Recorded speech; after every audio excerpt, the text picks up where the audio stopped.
Good morning, everyone. We are coming to you live via Facebook streaming, via YouTube streaming, and also via Skype online. Each one of you is welcome to this live streaming. Going within wisdom from the beyond. Prajna Paramit, which is the Buddhist name for Heart Sutra, means wisdom is transcendental. Wisdom comes to you only when you have crossed all the seven bodies. Mirza Ghalib in one of his compositions says, आते हैं ये मज़ामी ख्याल में गैब से. Whatever thought comes to you, it comes from the beyond. It is not your doing. When you are in a state of awareness which is totally relaxed, you are touched by something of the beyond. Those who are poets, writers, authors, they will know.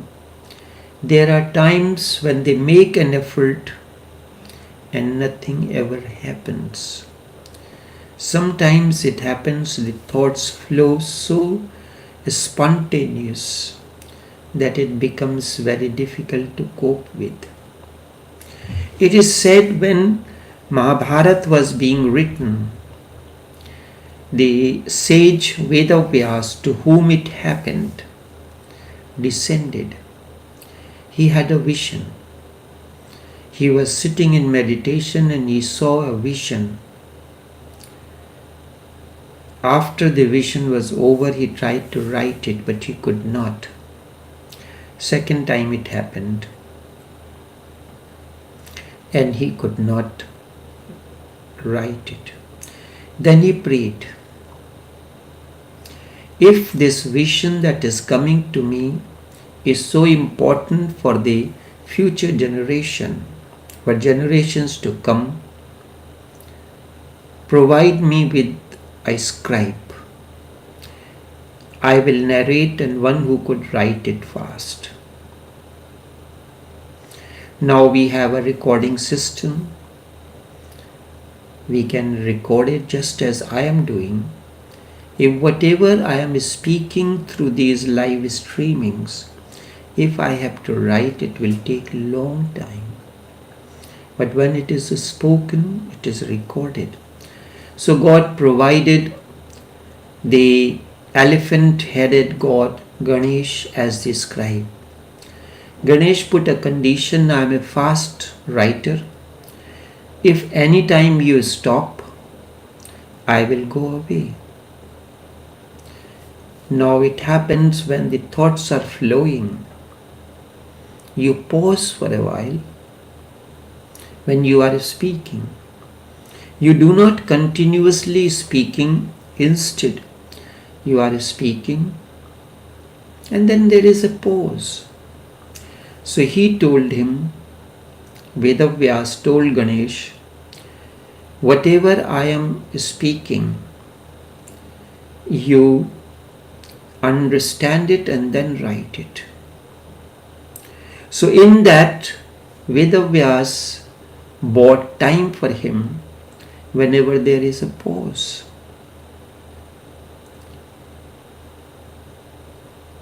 So these words of Mirza Ghalib, that is his composition, आते हैं ये मज़ामी ख्याल में गैब से. This line is important, the other one I'll leave it for now. So wisdom is always from beyond, and when there is awareness, there are times when you are speaking, you cannot, otherwise you will speak and you will speak nonsense. That is what we see all around happening. But something which is of substance, has something of the divine nature in it, it is from the beyond. And it is the offspring of the awareness. When love and awareness are united together, out of that understanding is born. And with this understanding, when you interact in the world of objects and beings, we live in the world of objects and beings. I am dealing with you. This is beings and objects. You see a laptop, you connect to it, you decide not this but this one, that one you want to buy it. You are interacting with the objects and beings. So when there is an understanding, and out of this understanding, when you interact in the world of objects and beings, and how do you interact with the objects and beings? Through organs of perception and organs of action. Through organs of perception, through the eyes you see, through the ears you hear, through the nose you smell, through the tongue you taste, and through the touch you feel. Then, whatever you heard through the ears, you respond through the vocal cord. This is organ of action. Then, out of that, bliss and harmony flows. Unless you reach the transcendental, the last ladder of the rung, you have to be provided with toys, sugar sticks and candies. And you will be filled with false meanings. This is what has happened. God is being replaced by movie stars, Stalin, Mao, Karl Marx, Frederick Engel, and so on and so forth. This is for the first time that human consciousness that has fallen so low. And sometimes you remember God and it has become an empty word. Maybe when you are in pain, you are frustrated, you have problem, you remember God. God has become a painkiller, an aspirin. And that is what the so-called religions have made you believe, to say, take the name of God 3 times through prayers or anything, and you will not feel the pain. So whenever you are in pain, you remember God. But God is not aspirin, is not a painkiller. A few people remember God habitually. Christians do everything. They say, I'll come tomorrow, God, please, God. Everything that they, as if it has become a kind of something that they had to remember always. A few others remember God professionally. A priest remembers him professionally. He has nothing to do with God. He is paid for it. He has become proficient. A few others remember habitually, but nobody seems to remember God out of deep love. It is out of deep love that you can connect to God, not otherwise. A few people invoke Him, invoke His name when they are miserable. Nobody remembers Him in joy.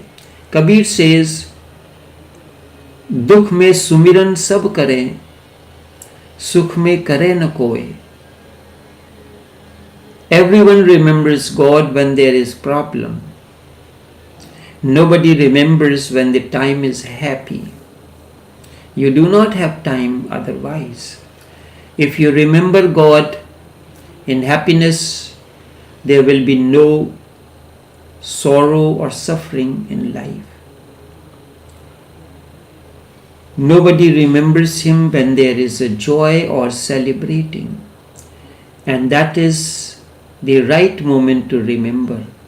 Because when you are joyous, immensely happy, you are close to God. When you are in misery, you are far away. When you are in misery, you are closed. The circuit is closed. When you are happy, you are open, overflowing. You can hold God in hand. So either you remember God habitually because you have been taught from the very childhood. Everything please God. Or something like that. Hindus, everything is sneeze comes, take the name of God. Yawning comes, take the name of God. Anything you have to say, Inshallah. Inshallah, I'll come tomorrow. It has become a kind of a habit, just like smoking. You do not enjoy much, but if you do not smoke, you feel something is missing. If you remember God every morning, every evening, nothing is attained because remembrance is not coming out of heart.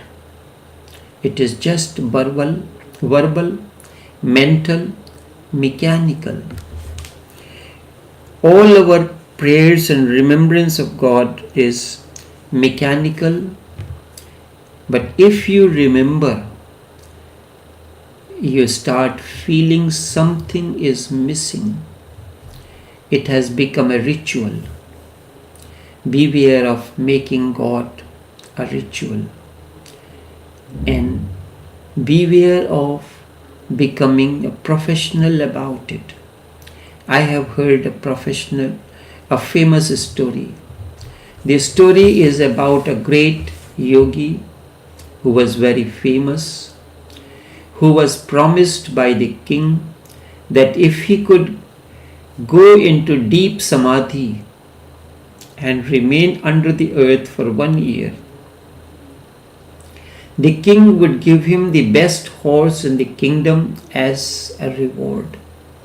The king knew that the yogi has a soft heart for the horses. He was a great lover of horses. The yogi agreed. He was buried alive for 1 year, and in the course of the year the kingdom was overthrown and nobody remembered to dig up to bring out the yogi. After 10 years later, someone remembered what happened to that yogi. The king sent a few people to find out. The place was dug up. The yogi was still alive but in a deep trance. A previously agreed to the mantra was whispered in his ears and he was aroused. And the first thing, when he came into consciousness, he asked for the horse. Where is my horse? After 10 years of remaining in silence underneath the earth, but the mind has not changed at all. This story, therefore, that is why is very important. We continuously pray for 20, 30 years. We keep our fasting. Religiously we do 5 times namaz, but the mind has not vanished. If doing the prayers, rituals, if your mind still remains, that means it is false. After 10 years being under the earth, the mind has not changed at all, and he asks for, where is my horse? Was this man really in trance, in samadhi? Was he thinking about God? He must have been thinking about the horse. So horse has become God for him. But he was professionally proficient, skilled. He must have learned the technique of how to stop the breathing and how to go into a state of kind of a death. That was technical. Remaining for 10 years in deep silence, the mind has not changed a little bit. This is exactly, and 10 years have passed. If you technically remember God, if you professionally remember God habitually, mechanically, then nothing is going to happen. Chaitanya Mahaprabhu, who is the founder of Hare Krishna movement, initially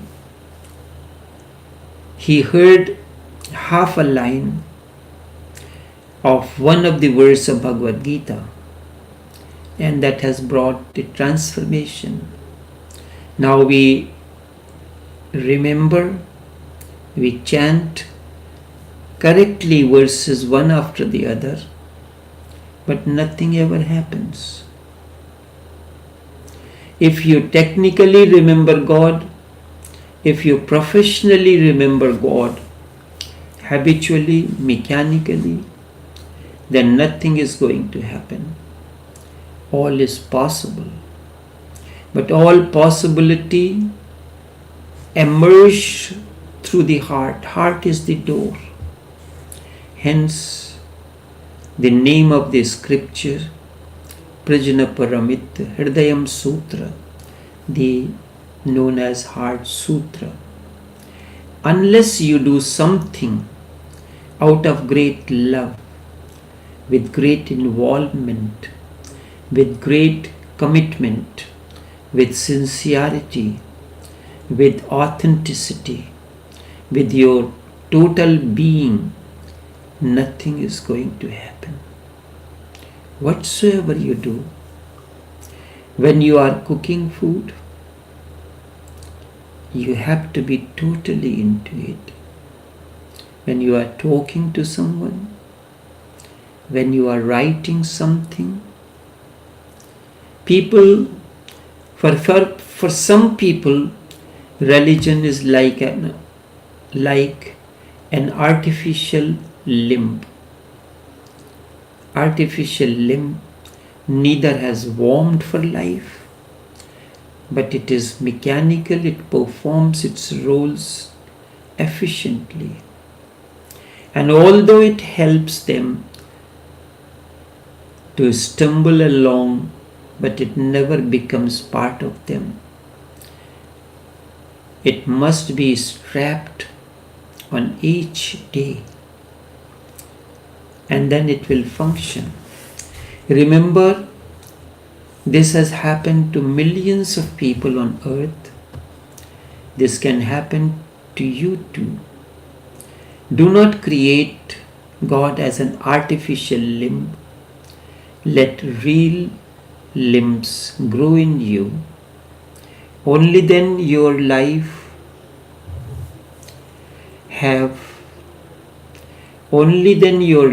will have a kind of a warmth.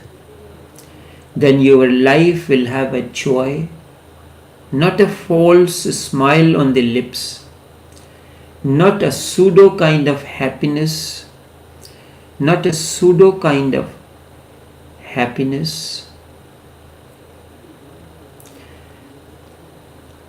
You do not have to pretend, you do not need a mask, but in reality things happen. Ordinarily, we go on wearing masks.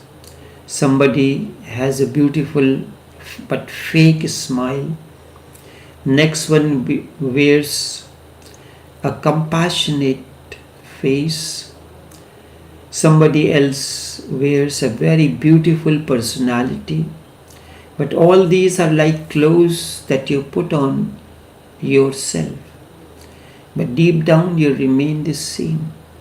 When you talk to the people, you dig them a little deep.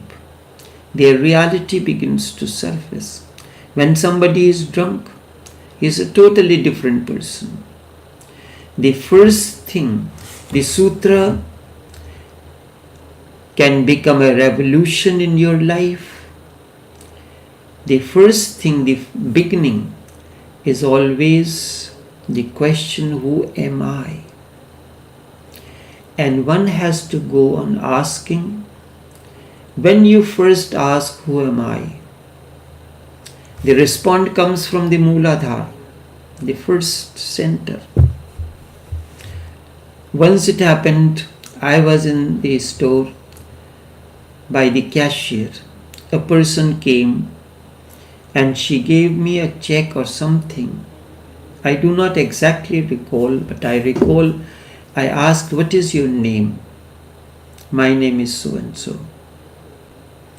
One of the great writers who has written many books and well known, one of his video, he has beautiful music, but the talk before that is rubbish. He says, I am Dr. So and so.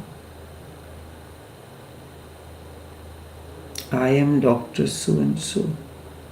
My name is so and so. And when I listen to this music, I make conscious contact with God. This line shows me the level of his understanding. He may have beautiful words, but his consciousness is totally different. So when you ask this question, who am I? And one has to go on asking again and again. And when you ask this question for the first time, the answer comes from Mooladhara. Mooladhara means the earth center. You are a body. What nonsense. There is no need to ask. You know this already, that I am the body. The second, when you ask again, it will say you are sexuality. Then the third will say you are a power, trip or ego, and so on and so forth. Remember, you have to stop only when no answer comes in, not before it.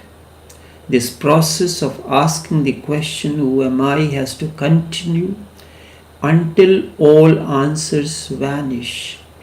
If some answer is coming, you are this, you are that, that means then you know it well, that some center is providing the answer. Just as I have said, the first answer comes from Mooladhara, that you are the body. The second comes, you are sexuality, is the second center. Third, you are the ego trip. When all the 6 centers have been crossed, all their answers have been negated, you go on asking, who am I? And no answer comes in from any corner.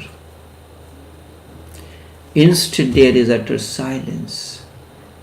Your question resounds in yourself, who am I? And there is silence.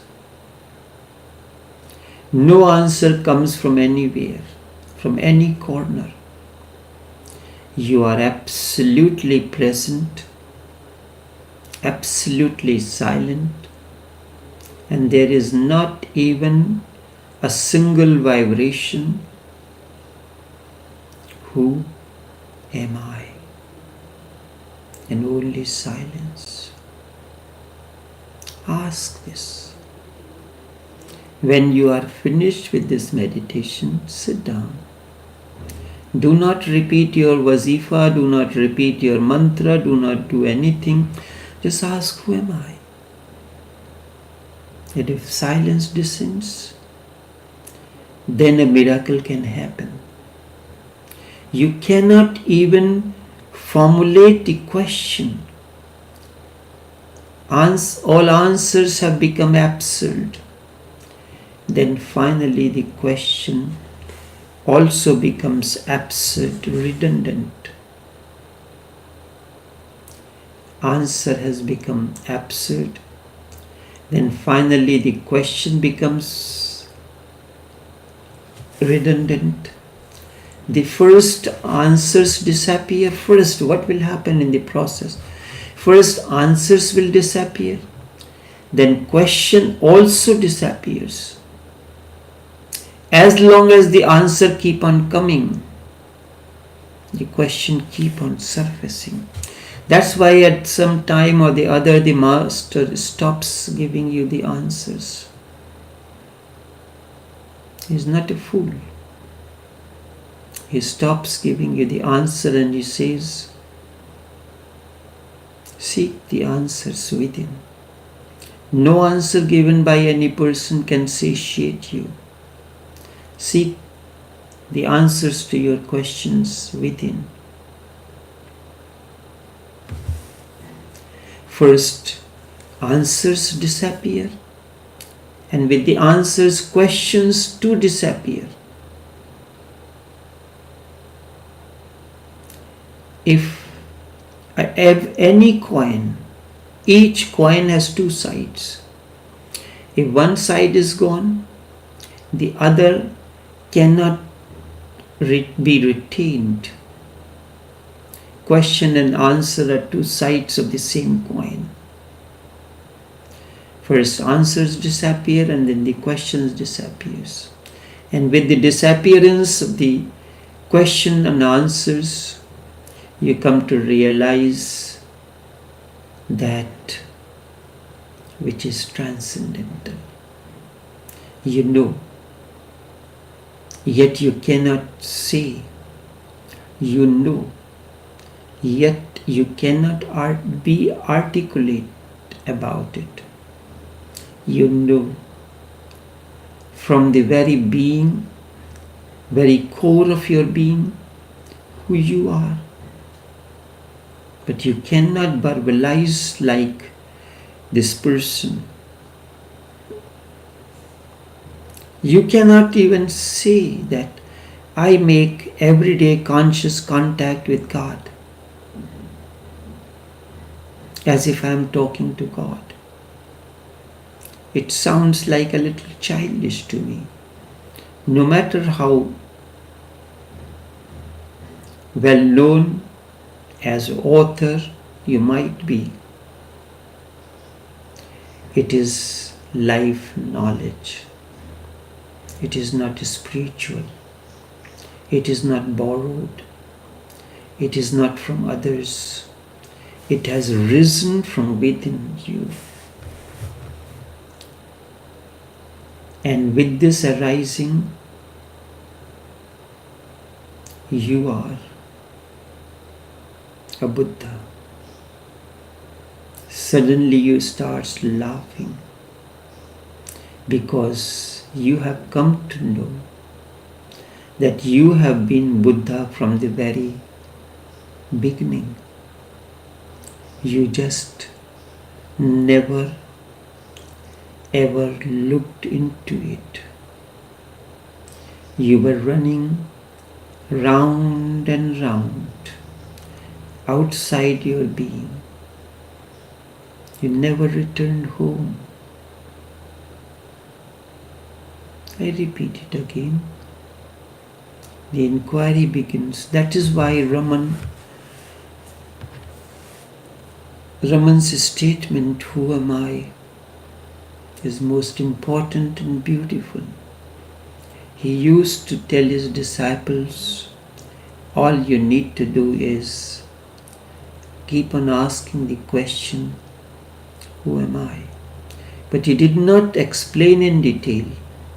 Probably that time the people who came to him, they were more connected to their being, not like asleep as we see people around. So I have to explain. When you ask this question, the first answer comes from Muladhara. I am a man, I am a woman, I am a body, I am sexuality. Each of the 7 centers answer you. I gave you an example at Muladhara or the earth center that I am the body. With the body, many things comes. Many other answers may come. But when you reach to the point when no answer comes in, the answers have dried up. With that, the other side of the coin, the question also vanishes. Each answer brings a kind of a silence. That silence is a dancing, singing silence. You are drowning in your own innerness as if you have drunk the pristine wine that your being is producing. You are intoxicated. You are meditative at that moment. You realize that you have been Buddha from the very beginning. It is for the first time that you have realized that you are. I am that I am. The Moses quote says, I am that I am. That is when Moses asked God, what is your name? How to define you? He said, I am that I am. And from now onwards I will be known by that name. In one of the Upanishads, Shwetketu says, I am that I am. Tattvamasi Shwetketu. You are that you are. Tattvamasi Shwetketu. You are that you are. Let's remain quiet for a few moments. In between, I will utter a few words.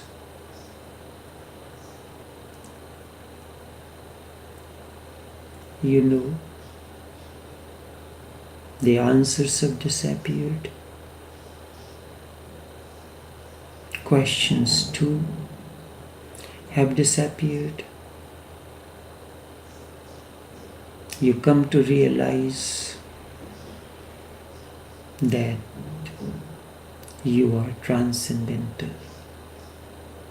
I am creating a certain gaps to give you the taste of your being. If you listen to this streaming with your eyes closed, you will drown in a state of inner silence, the meditativeness. You know, yet you cannot say, you know. Yet you cannot be articulate about it. You know from your very being who you are, but you cannot verbalize it. You cannot say anything about it. There will be instead a pure silence, a dancing, a singing silence. It is life knowledge, life awareness, life understanding. There is nothing spiritual about it. It is not borrowed. It is not from others. From nowhere it has come. The beauty of the flower comes from nowhere. It comes from the womb of the bud. And where the bud comes from? The womb of the seed. The womb opens, expands. The bud grows. The inner space that is there in this seed begins to grow, attains to fruition, becomes a bud, but continues its growth until it becomes a flower. Where it has come from deep within, the emptiness, the inner space that seed is. During these stages, first, the inner space between the seed, in the seed, transformed itself into a seed. And as the process continued, it became the flower. All that is there has emerged from deep within the heart, from the being of the seed's emptiness. It spreads its beauty and fragrance, lustre, to captivate the hearts of the others. When love and understanding, love and awareness unite together, out of this union emerges understanding. When understanding, through understanding, this understanding which is the outcome of love and awareness, you interact in the world of objects and beings. Bliss, harmony, which is the fragrance and beauty of your being. Just like the beauty and the flower, beauty and the fragrance of the flower, your words are not only beautiful but fragrant too. They carry a different aura around to create something within an individual. It has risen in you. It has emerged from your heart. With this arising from deep within, you realize you are Buddha, you are awakening. Then you start laughing because You have come to know that you have been this from the very beginning, but you never looked into it so deep. You went on looking here and there and all around, but you did not look deep within. Only this much for this morning. Until we meet again, take care and do have a pleasant day.